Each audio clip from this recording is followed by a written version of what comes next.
Good afternoon, everybody. Welcome to this session focusing on green entrepreneurship and agricultural entrepreneurship. I have on the panel some really interesting and very inspiring people. I will introduce them very quickly. I will start with your first names because I can mispronounce your second names. So we have on the panel Tony from the Elumelu Foundation, an Afri-capitalist, a great mentor and curator of entrepreneurs across the African continent. We have Sri, who is the founder of an entity called Kuza working with Agriprenuers in Kenya, 12 other countries on the continent, as well as in India, really grooming that area of young agripreneurs within the agri business. We have Tijmen from the Dutch Ambassador for Youth, for Education and Work, very passionate also about this area of green and agribusiness, and seeing how we can begin to build opportunities for young people within that context in skilling as well as for jobs. We also have online Per, who is the CEO for IKEA Foundation. Per is joining us from Geneva, and thank you, Per, for joining us on a Sunday. And he is also very passionate about the green space. Also virtually joining us from the IKEA Foundation, responsible for agriculture, livelihoods. Portfolio is Nico. Welcome everybody to the panel. Our panel is really going to focus about talking about opportunities that we can create for young people within the context of the green economy, as with a focus also on agriculture and agribusiness. We know that this is an area that is thriving. This is a $1 trillion business sector. It's one of the areas where work is still quite rudimentary, but we want to see how we modernize this, how we leapfrog and give young people the necessary digital skills, as well as the right skills for ensuring that we are doing regenerative agriculture. We are actually cognizant of how we are protecting our environment and contributing to addressing the challenges around climate change. There is a growing number of young, imaginative, resourceful, and risk-loving young people within this space, and we really want to focus on how we can capitalize and maximize in building that. So welcome on board. I'm going to start, I think I'm going to flip this and really start with Tijmen. Let me go to you first. On the Dutch government and how you're fostering green agripreneurship through your Youth at Heart strategy. I know that the Dutch government is very focused on working with young people, very focused in terms of ensuring that young people get the right skills, particularly within the green economy sector. So you have your Youth at Heart strategy. Could you tell us just a little bit more about that? Yeah, of course. Just a mic check. Yeah. Everyone can hear me? No, thank you, Nadi. I think, indeed, you already mentioned the Youth at Heart strategy, but generally, this issue, indeed, is very important also for the Netherlands. I mean, we pride ourselves on our agricultural innovation, and we are always proud of the fact that we're actually the second agricultural exporter globally, whilst being a very small country. I think that is a testament of our innovative way actually of looking at agriculture, but also, of course, innovations within the green agripreneurship is also very much a focus of us, not just nationally, but definitely also within our development cooperation, within our international cooperation. We have quite a few projects on that. Some of them are more starting more from, let's say, from a youth employment point of view. I mean, I just come from a session with one of our biggest funds, a challenge fund for youth employment. There you actually see that very often the projects we do are focused on agriculture. And the same goes for a lot of our other work that we do on youth employment, but of course as well on green agripreneurship specifically. We also work, for example, on cooperatives. And that's also something that we pride ourselves on, of this working, this way of working. But I did notice when you talk to young farmers, which is of course, who also want to be part of this cooperative structure, I noticed that a lot of them actually did feel left out. They felt that the structure that exists is not really working for them. They felt that it's really extra difficult for them to reach, to get finance or to have access to land, and that the structures, who are quite often aging, these cooperatives, are not there for the young population and are not innovative enough. So this is something that we try to work on, but also for me it was a wake-up call. If you talk to those young farmers, it was again a reminder, whether they're from, really we see it a lot in the Middle East and specifically in Africa as well. It was a reminder for us why we have this Youth at Heart strategy. Because if you listen to young people, you ask them what they need, you actually get the type of policy, the type of interventions that could work. And what do young people tell us? I mean, they tell us that, for example, they need the right skill sets. Indeed, what you said, this is also the core of Youth at Heart strategies. On the one hand, listening to young people, and on the other hand, working on that skills gap that definitely is there, also in the agri-prenuership. So I think generally that is for us Youth at Heart. And what do young people tell us? They tell us, one, we need to make sure that the agricultural sector is more virtual, more digitalized, more technologically innovative. On the other hand, sustainable. We see that the young generation is very much looking at, is more focused on this worldwide, and definitely also in the agricultural sector. And entrepreneurial. This is also something that we hear a lot. So allow me to have one anecdote. Is that okay? Sure. Okay, good. Because it's very often it's about making agriculture attractive to young people, right? Yeah.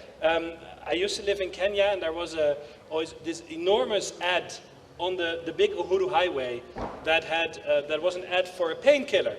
You had two old people toiling the land, and it said, headaches, your joints ache, your back aches, take the painkiller.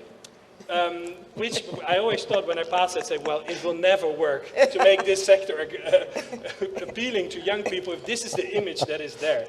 So it's up to us to make sure that we use the innovative power of young people and that we work towards their challenges and opportunities.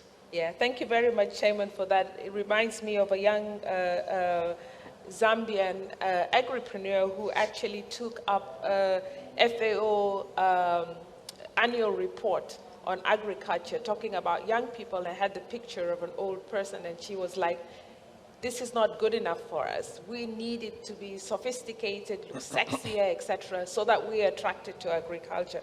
So that's a very interesting anecdote there. We'll move on to Sri very quickly. Sri is a founder of an impressive social enterprise that you founded, and now you currently run, and you work alongside some really incredible young agripreneurs. Could you share with us how that plays out in reality, what Tijmen was just talking to us about, listening to the young people, hearing from them, but working with them and actually letting them take the lead? How does that look? Thanks, Nadi. Just want to continue from where you left.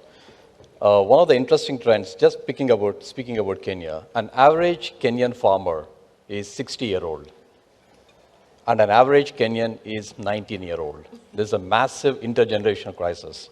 I heard you say that how do we make agriculture interesting and sexy again? They are not interested. There's a massive intergenerational crisis going on. So we, over the last 10 plus years, have had listening teams, listening to these conversations actively and figuring out what is it that we can do. So we challenge the status quo by creating something called micro-learning. The attention span of people is going down, especially youth in this connected world. What used to be 15 minutes has come down to 3 minutes, going to 15 seconds. In the earlier panel, we heard them speaking about this, right? So we said the way to do this is, can we make learning contextual? If there is a specific pest, that is the time somebody is interested to learn. And that's where we have invested and created over 10,000 plus videos in 10 different languages across 42 value chains, and we are making it available to the youth. Now, the second question is, how do we make this accessible to the youth? This is where we came out with portable digital kits. Can we have this slide shown, please? we're calling them micro distribution, where we have designed this portable digital kits where this entire digital content is sitting inside. Just in case the slide is not opening up, a kit like this, which is what the youth are moving around on a boda, like what you see here. And this entire library of digital content is made available to be accessible out there in the field, out in the bush, as they say. And contextual learning, micro-mentoring is what we are calling it is. We are not expecting this youth to be knowledgeable, they are not agronomists, but they are facilitators. They have access to this knowledge available in their backpacks. In the moment when they are sitting with a group of 15, 20 farmers, they are able to quickly retrieve that, able to screen that content using these micro projectors, which are self-powered, and are able to establish trust. Trust is the currency on which we are starting the conversation. This content is triggering the conversations amongst a group of 15, 20 farmers. Each of our agripreneurs working with 200 farmers create a kind of a micro economy of over $200,000. Now that's a pretty decent economy, a massive economy for an unemployed rural high school dropout kid. And that's where the game starts. And that's when they are able to now generate the demand for specific seeds, fertilizers, regenerative agriculture techniques, practices. All of this, we are humanizing these ag-tech technologies and making them available in a language, in a context which the farmers can understand. And that's how scale is happening. Thank you very much. Very interesting. I think this also comes from the last panel. How do we make learning accessible in microbytes? And young people obviously want to learn as fast as possible and get doing stuff as quickly as possible. Instant gratification. Yeah, instant gratification. Yeah. I'd like to go back to Per online. I hope that we can be able to hear him. But Per, I'm going to ask you to shorten your response, giving us the highlights of what you were telling us earlier in relation to why IKEA refreshed its strategy and pivoted towards the green agenda. Yeah, Nadi, can you hear me now? Yeah, very clearly. Very good. Okay, that's wonderful. Well, I talked about the rationale for why we have embarked on the strategy we have to improve children's opportunities in those vulnerable communities by focusing the two threats, which is really that the way we see it is the true threats for the future. It's about climate change and poverty. So let me jump on to say what I wanted to say about green entrepreneurs, because we need to balance this world so we can actually create a business where we balance the possibility for economic growth and at the same time focusing on the environmental problems. So we actually think green entrepreneurs can be a really dynamic force who can help find and implement solutions to some of these biggest environmental problems that we're facing, such as the huge waste problem that we see in the world, where we're just dealing with more and more waste. And that in itself is something that can't continue in the way it is today. So that's why we actually support initiatives to enable entrepreneurs to do exactly that at scale, and by doing so create jobs and economic opportunities for many others. It's really about creating an entrepreneurship and scaling that entrepreneurship to really take it to scale and create opportunities for many more people to make a living and succeed in their life. But, you know, investing in these initiatives alone will not get us where we need to be. So that's why we also invest in programs that create conditions in which entrepreneurs can thrive. And that means working with governments, with business associations and cooperatives, and sharing knowledge and bringing together like-minded organizations to achieve greater results. So we really believe that green entrepreneurs have the potential to resolve some of the world's most pressing challenges: rising unemployment, mounting environmental pressures, and increasing inequalities. So we really want to support them to build fair and just and sustainable economies that benefit families and protect the planet for future generations. Is that okay for short? Thank you. That's very okay for short. With that, I'll go straight to Tony. Tony, as I said earlier on, is an Afri-capitalist, and with those principles of Afri-capitalism, Tony, that guide the work around the foundation, how do you see your role in galvanizing Africa's private sector and working intentionally with the public sector and young people in investing in young people to produce enough food to feed Africa and also to export?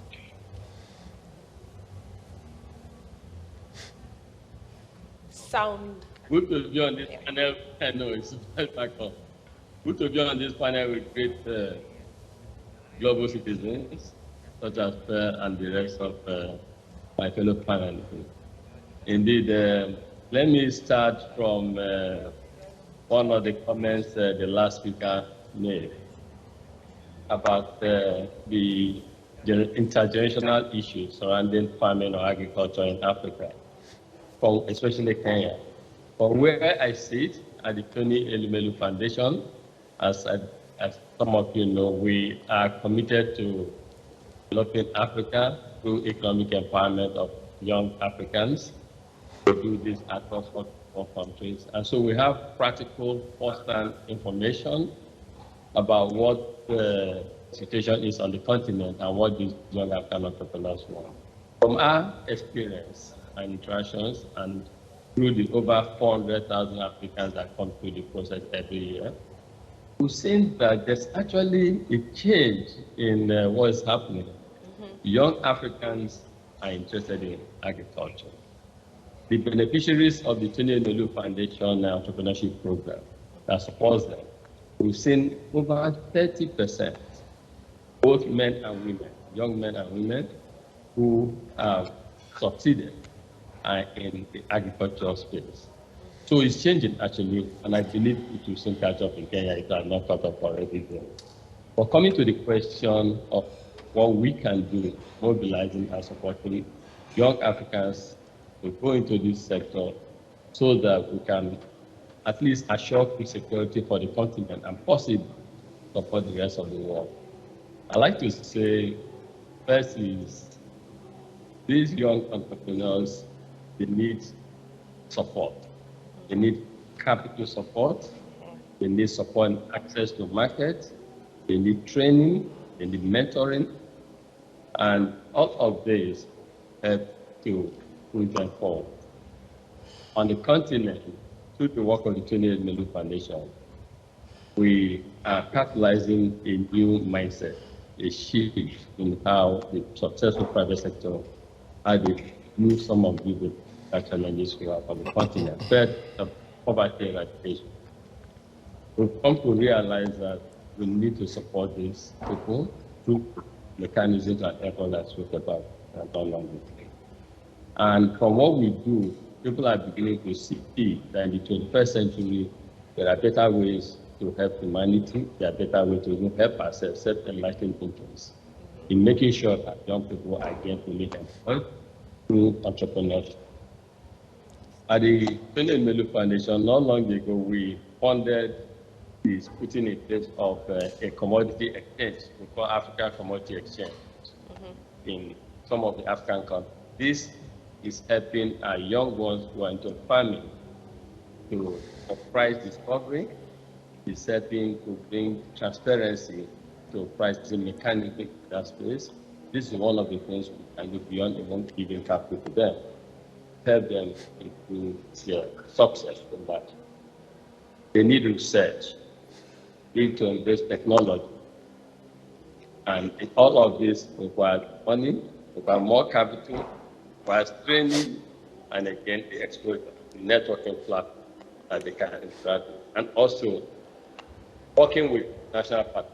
That is why I like FAIR, and I like what the IKEA Foundation. We hope to see how we all work together with UNICEF to see how we can bring more economic growth opportunities to the young African men who are interested, or who've seen it, interested in that. We think that one way we can help to address food security in Africa, as well as help possibly to support other parts. Recently, also in Nigeria, we partner with the Nigerian Export Promotion Council to help support more young entrepreneurs who are interested in expanding their business so that they can support possibly export marketing on the front. Thank you. First, short that I come on now. Thank you very much. I think, yes, I want to go very quickly to Nico, really based on what you've talked about in terms of really investing in young agripreneurs, etc. Nico, given your experience, particularly on the African continent with various food and agricultural value chains, which are the ones you think would be most important to invest in to enable sustainable livelihoods for young people? Yeah, thank you, Nadi, and what a pleasure to be on such an exciting panel this afternoon. I'm not sure whether it's really about specific value chains that I want to talk, but I want to confirm what previous speakers say, that youth is still willing to be in agriculture. Youth still want to be agripreneurs. Yeah. But what we see from research by, for instance, Wageningen University, one of our partners, or the World Vegetable Center, is they want viable and interesting opportunities. Because otherwise they may just move to the city and gamble that they find something more interesting there. So we have to create the situation in which these viable and interesting opportunities can thrive. And as Tony said, a very important one there indeed is to support them to get access to knowledge, business support services and resources. For instance, we have a program that we call Yalta, where we support youth to become more successful entrepreneurs around agroecology by supporting them on best practices, to organize youth caravans and organize business mentoring services, to expose them and to guide them for a longer term, to build the confidence, to build the knowledge and to build their networks.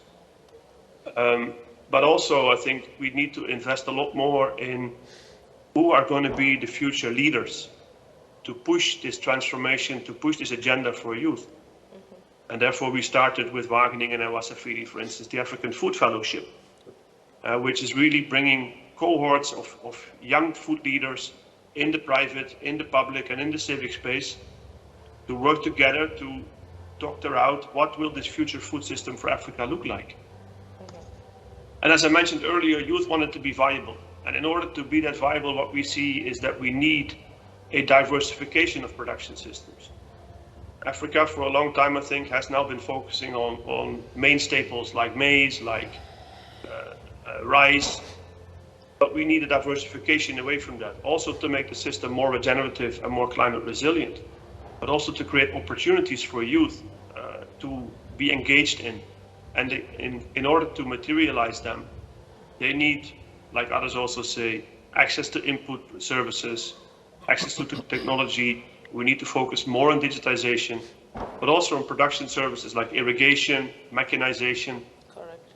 But even maybe the most important in that is to look beyond primary production, is to really look at what kind of services are needed around the value chains. Exactly. Processing, packaging, food logistics. Correct. That really food can be taken in a profitable way from the farmer's field to the consumer in the city. Because that's of course where the high demand for food is, and that's where it needs to be competitive.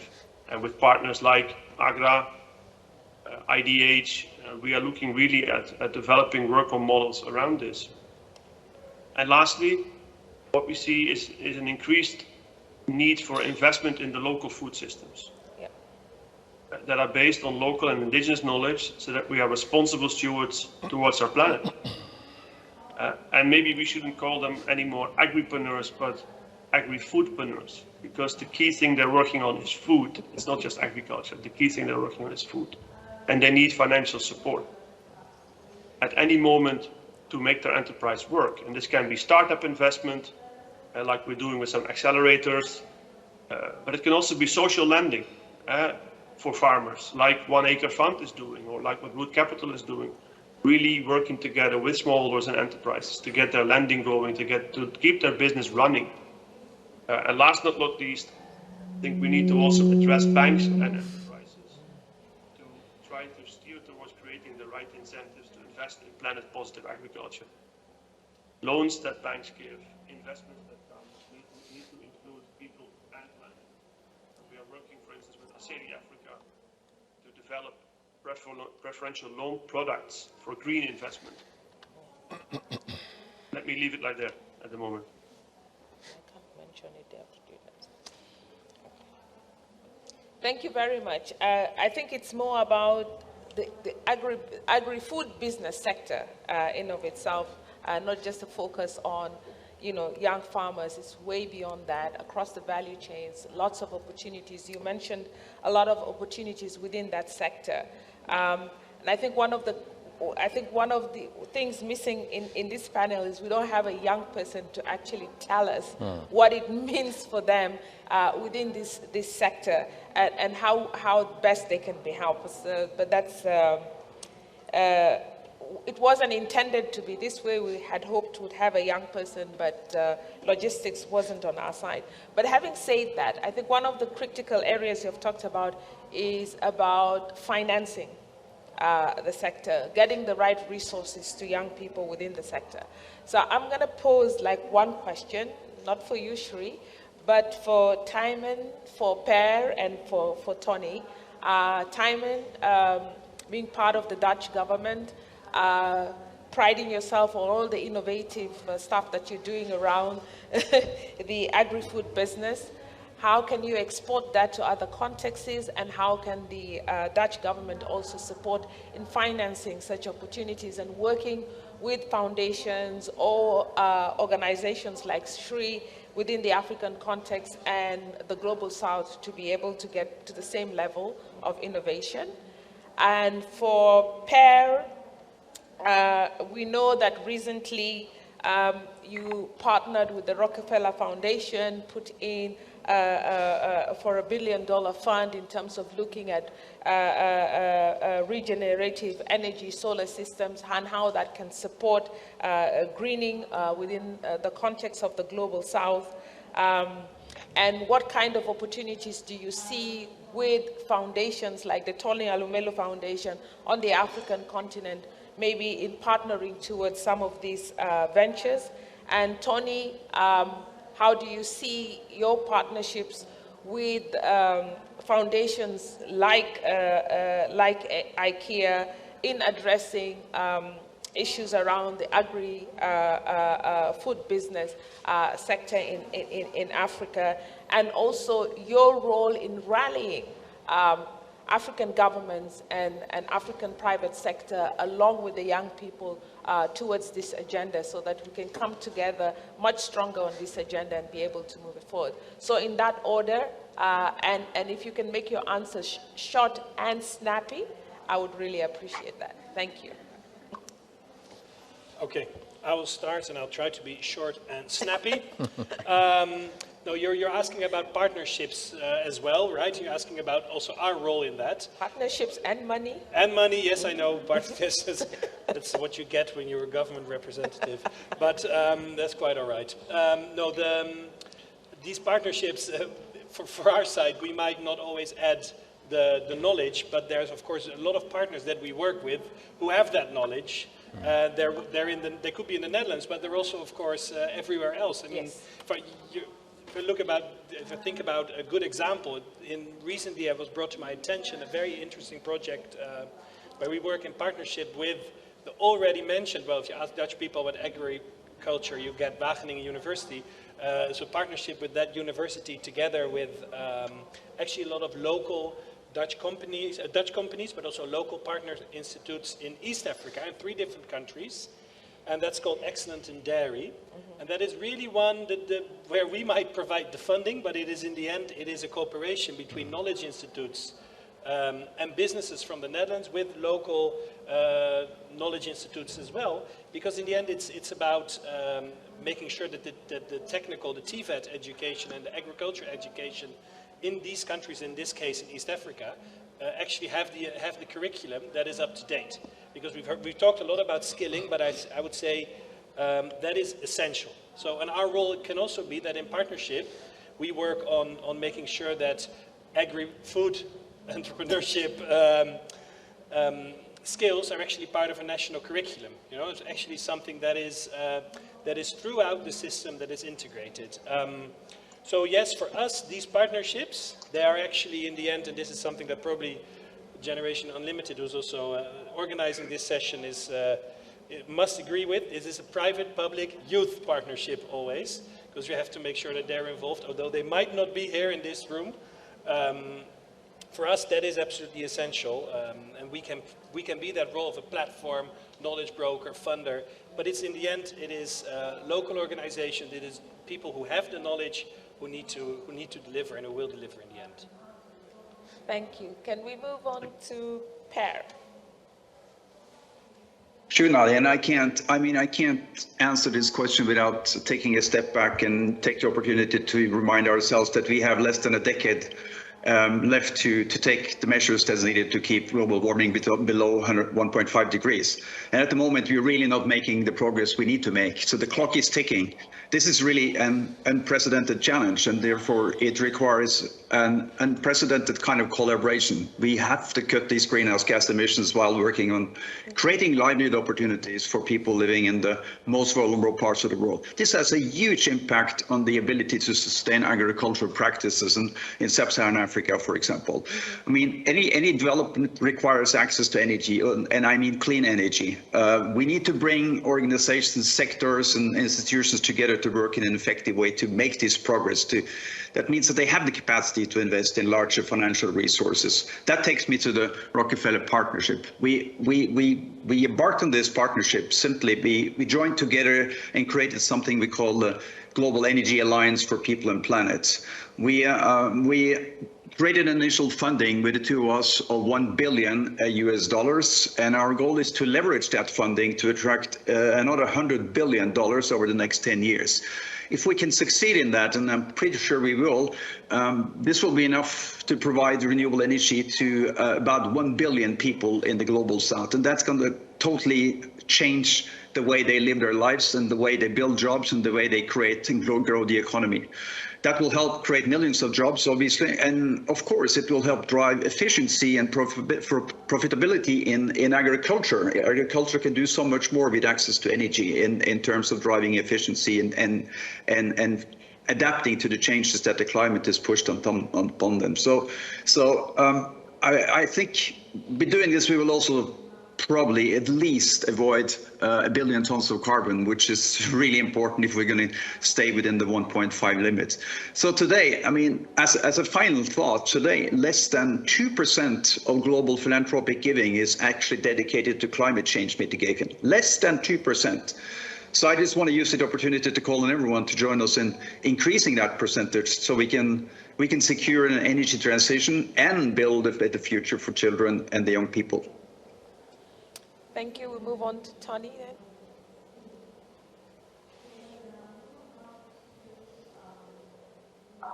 It's frozen.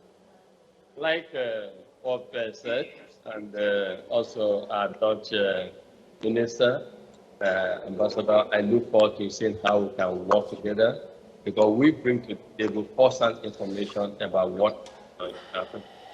I think, of course, I agree that global south must be from where we sit. Advocacy is so critical in advancing government of youth sector. And that is why at the Elumelu Foundation, all across, and we engage government of public sector leaders, helping them the policy and make it very friendly to the young Africans. For public helping at climate change. We have seen it's working. In Uganda, for instance, 2 years ago, I went one of the beneficiaries of the Elumelu Foundation, those big on agriculture. I told the president of Uganda, went to visit him, and I thought that was quite encouraging. And in all of this, signaling is very important. The demonstration effect is very essential. People can talk from the early childhood, but when people see success from this sector, it naturally will attract more to come into the sector. And I want two partnerships.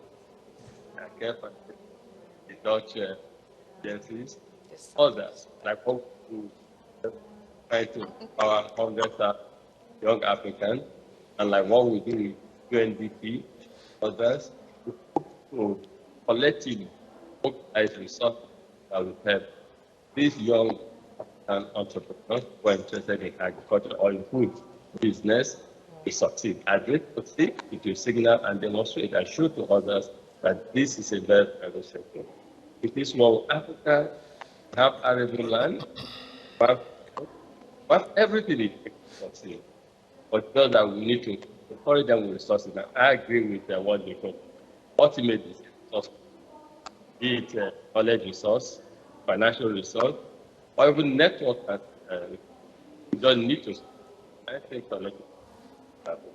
I look for data collaboration, partnership, global level, or work. Of course, all of us take to take our community and support. Like we've lost your sound. I don't know what's happening. Did you hear me? Better. Maybe you just raise your voice a bit. Did you hear me? Yes, I did. Okay. So, okay, Per heard you. That's most important. Yeah. No. Thank you very much. No, just to summarize. Yeah. You want? I can summarize. Yeah. I think most importantly, what is coming out is. I think I heard Per clearly when he said, these are unprecedented times. We need to have unprecedented partnerships. So I hope that we're talking about, building bigger and better partnerships across the world in terms of addressing these kinds of opportunity or challenges that we're facing within the climate change movement, within the agri-food business sector, etc. So we're looking forward to deepening our conversations between the two foundations in terms of how we can also support the agri-food business across the African continent. For Sri and Nico, who are the technocrats on this team, but before I ask my question to the two of you, I think two very important ingredients missing in our panel today. I talked about missing young people, missing women. 70% of females in rural Africa working on the land is actually women, and we don't even have a single female on this panel. Don't count me, because I'm not an expert by any means. But I think those are some of the critical areas that we need to take on board with ourselves as we do this work. And gentlemen here, as you talk about this work, note very importantly that young people should be central to what we're doing, and female young people as well in this context. So to Sri and Nico, Generation Unlimited, as you know, what we're pushing is a public-private youth partnership.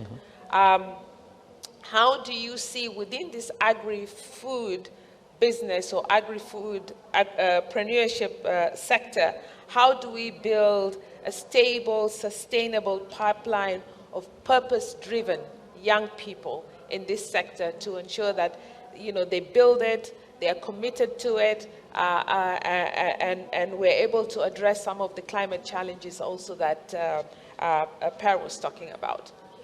So we can start with Sri. Yep, thank you. Thank you so much. I think the critical point, the key takeaway for me is that youth has to be at the center of conversation, which today we don't have, but fundamentally, as Kuza, we've actually been working with youth at the core. And a lot of times, Nabi, as you said, majority of the people in agriculture are women, but they prefer to be in the back than they are the real force who are driving the agriculture revolution. But what we have seen is the trend is opening up. About 40% of our customer base right now are women.